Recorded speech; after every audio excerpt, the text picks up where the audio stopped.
Je te montre l'exemple type sur les flancs de coteaux, comme ça, ils ont créé les terrasses. Et là, ils font des lignes, donc il y a 3 ou 4 lignes d'oliviers, des raisins, 2 lignes d'oliviers, des raisins, 2-3 lignes d'oliviers, raisins. Et donc, ils arrivent comme ça. Et c'est multi-étagé, ça descend. Ensuite, ils ont des châtaigniers, des pommiers, des trucs. Et ça, c'est sur une toute petite parcelle, tu vois, ça fait un demi-hectare.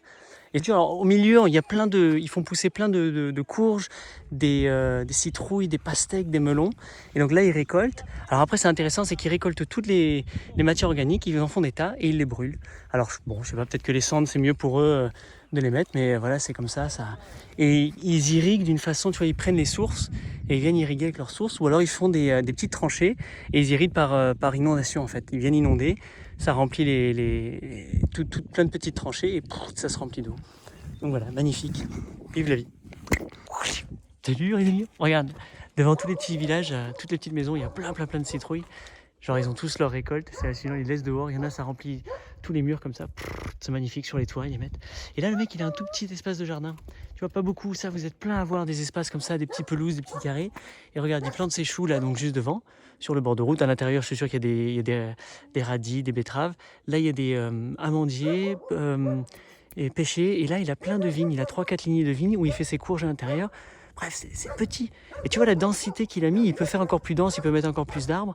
Mais bref, si tu as ça chez toi, c'est facile à transformer et ça va te faire kiffer, quoi. Tu vas augmenter la beauté de ta pelouse et puis avoir des fruits et des légumes en plus. Et tu vas pouvoir kiffer. Voilà, ciao. Regarde, celui-là est dans un carré comme ça, pas très grand. Là, il y a du kaki, il y a des prunes, il y a des poires, il y a des pommes, il y a des pêchers, il y a des amandiers, noyers. Il a tout là. Et juste à côté, donc la frontière, donc là, il a son romarin. Ah non, c'est pas un romarin, c'est un buisson. Et juste à côté, pareil. Et tous dans tous les petits espaces carrés. Et lui, tu vois qu'il cultive sous ses arbres. Il vient, il laboure, il met toutes ses plantes, toute sa nourriture. Il a une pergola pour les vignes. Et chacun a un carré comme ça. Et c'est dense en nourriture. Il y a plein de légumes, il y a plein, ça, c'est l'abondance. Et à chaque fois qu'on va les rencontrer, qu'on passe du temps avec eux, qu'on va jouer, etc., ben moi, il me file des patates, des trucs comme j'ai jamais récolté. C'est ouf. Enfin bref, c'est magnifique et c'est possible, tu vois. Et c'est des années de travail, mais c'est un kiff. Et c'est pour à perpétuité, ça va continuer. Et les arbres ne font que te donner plus. Et à chaque fois, tu en reprends plus partout, quoi. Voilà. Bye. Regarde, tous les choux. Des petits carrés de choux, ils s'éclatent. Vraiment des très bons choux. Donc c'est pour ça que j'ai chopé les graines. Parce que ça vaut le coup.